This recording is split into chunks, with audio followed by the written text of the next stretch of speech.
In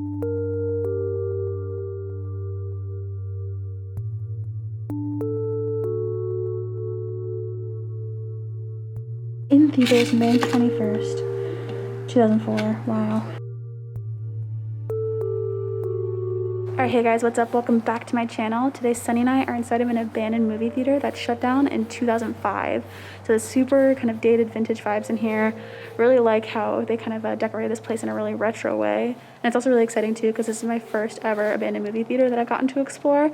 So we're kind of sharing an experience in a way, which is really cool.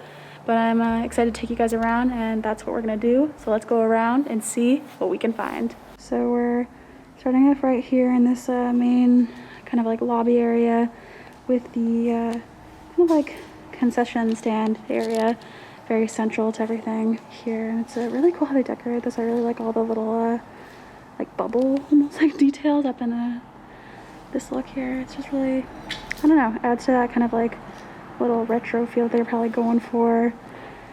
And it's also a little bit grimy, you know, with everything kind of decaying over time. It's been, you know, decaying for about like 15 years, so that'll have its own factor playing in. So of course we cannot have a movie theater without like nachos and like these like kind of warmer containers.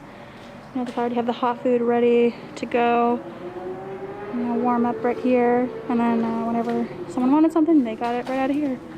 Definitely, again, a very old school kind of design. Sonny's poking around back there too. But really cool. There's actually more back here too. You actually see there's like the nacho cheese sauce back there. I don't know. Something sus to me about that. I don't know. I'm not really. It's not my first choice for a movie snack. What's your first choice for a movie snack? First choice? First choice. Chicken tendies. Chicken tendies? Chicken tendies. There's snow coming down. Yeah, you guys can't see it, but there's so much dust, which is why we're wearing respirators. Yeah. Very important. Definitely important. Yeah, if I had to pick a top snack, I'm trying to think. I don't know, I feel like I'm a candy person. I like soda, candy. Popcorn? Popcorn, yeah. I feel like that's what I used to always get. Or nachos. I got the nacho machine right Yeah, no, I was saying, nachos to me, at least too, but it's a little sus, a little weird. A little weird. Chicken tendies, you know? Chicken tendies. This place initially shut down. They thought they were going to shut down temporarily, right? Yeah. And then after the fact, they kind of realized because this entire place is actually sinking into the ground. It's like a sinkhole issue. Over here, you can tell. Yeah, probably have to. In the middle of this, it's sketchy. It's easy to clear off. Having a hard time there? Yeah, well, it's hard with the candy. Jeanette, what drink would you like, sir? Would you like, sir? Or ma'am? Or ma'am. Pure psychopath. It's a little bit of everything, you know?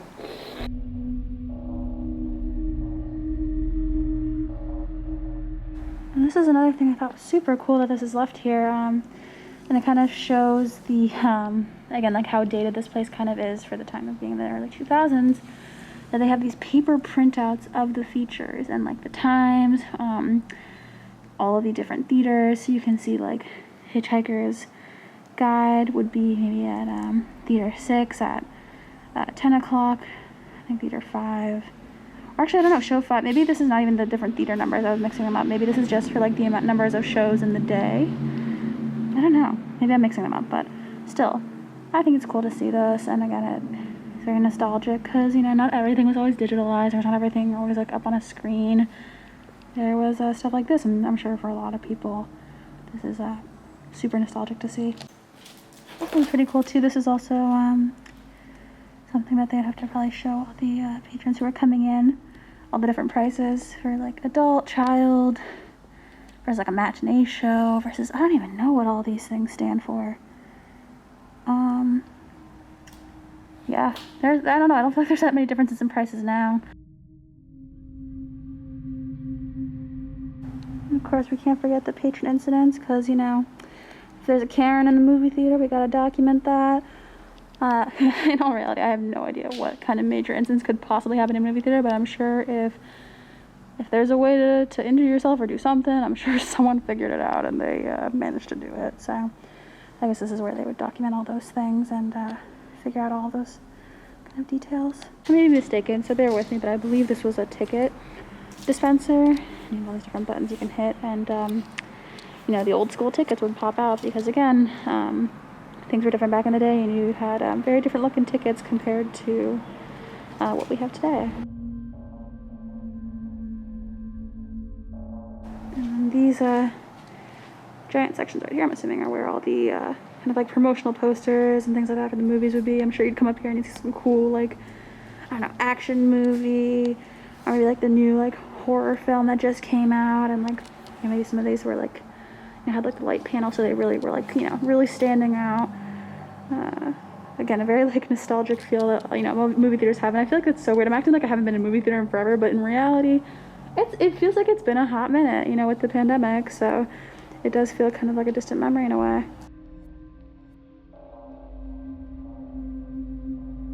And up here they have all of the titles of the movies that were playing right around the time this place shut down. Star Wars, Cinderella Man, Kicking and Screaming. I know Sonny told me he remembers seeing that, right? Kicking and Screaming. I saw some of these movies in the theater. I'll show you which ones. Let's take a look. Okay. Yeah, he's seen some of these already. Back when, like, in theaters. I saw in the theaters. I saw Kicking and Screaming. I saw Revenge of the Sith for sure. And I think I saw The Longest Yard, but that's a coming soon movie, so this is in the future. Yeah, that's true. It's yeah. in the future, but I'm talking about the past. Well, the future that never happened here. And this is another section too that kind of points to some of the other theaters on the opposite side. I think there was another one of Star Wars and House of Wax, and also Madagascar, which I remember being a very iconic movie as a kid, so that's kind of cool seeing that up there too.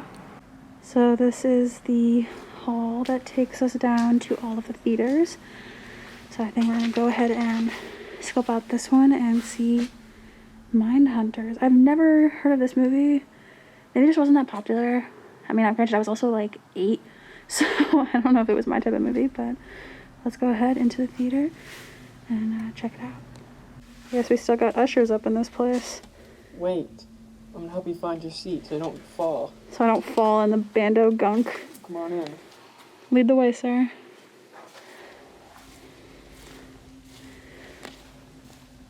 I really like how these chairs did just get progressively more decayed.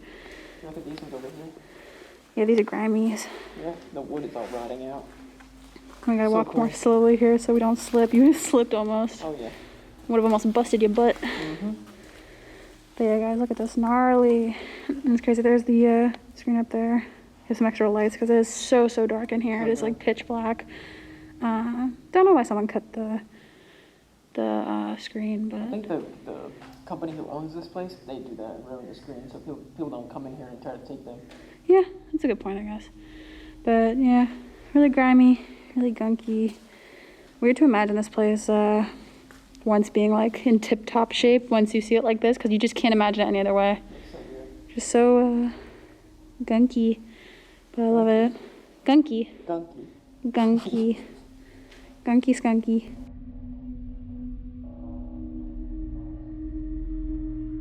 And here is another theater. This one's actually a bigger theater. I think it's like probably double the size of the other ones.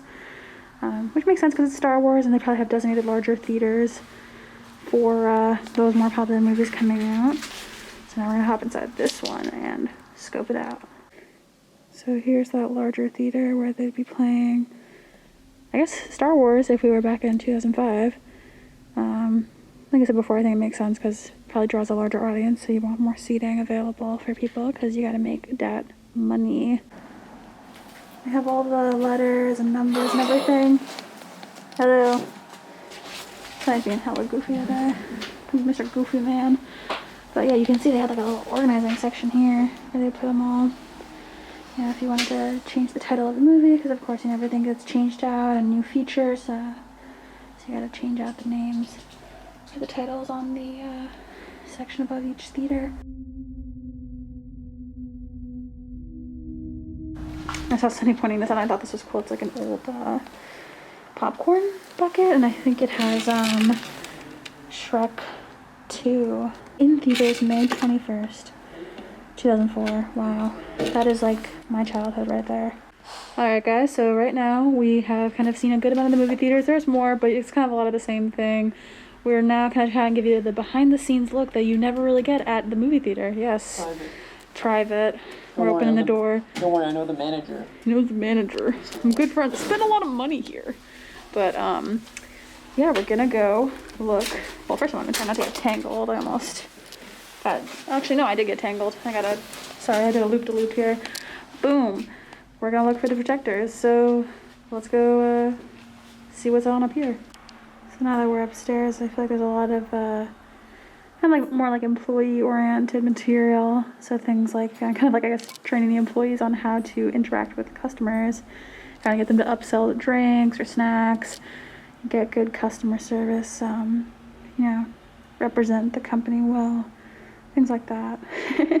Close the sale, thank you, and enjoy the show. I feel like I hear that everywhere. I didn't know it was just a ploy to make me come back. So we're now above some of the theaters. And I got a peek through here. This one actually, they shattered the glass so you can kind of duck through, but like you can see this one theater, which I'm gonna try and check out downstairs actually, because I didn't realize it's the one theater with like a small hole in the roof, so you get like a lot of nice natural light coming in. So I hopped down there afterwards because that looks absolutely beautiful. And of course up here too, we have projectors on deck, and this is not the only one. There's a bunch further down too, so I'm probably gonna film some of those as well. But these are really cool, and I like these because they're really different from the types of projectors I've seen in like old asylum theaters. Definitely a little bit more modern. I always have a thing for finding cool old stuff like this. It's a Christie Electric Corp, which are like keys to operate and buttons, switches, and all the things I would have no idea how to work. Over here too, it looks like we have cleaners for reflectors with lenses and porthole glass, and this one says lubricant for film gates and pad rollers. So these are all, again, probably things as well to help in the process for setting up the movies and making sure everything runs smoothly. A lot of behind the scenes stuff that you really wouldn't think all goes into it. Here are some more projectors. These ones specifically I think are designated for Theater 8, and then you see that one says Theater 7.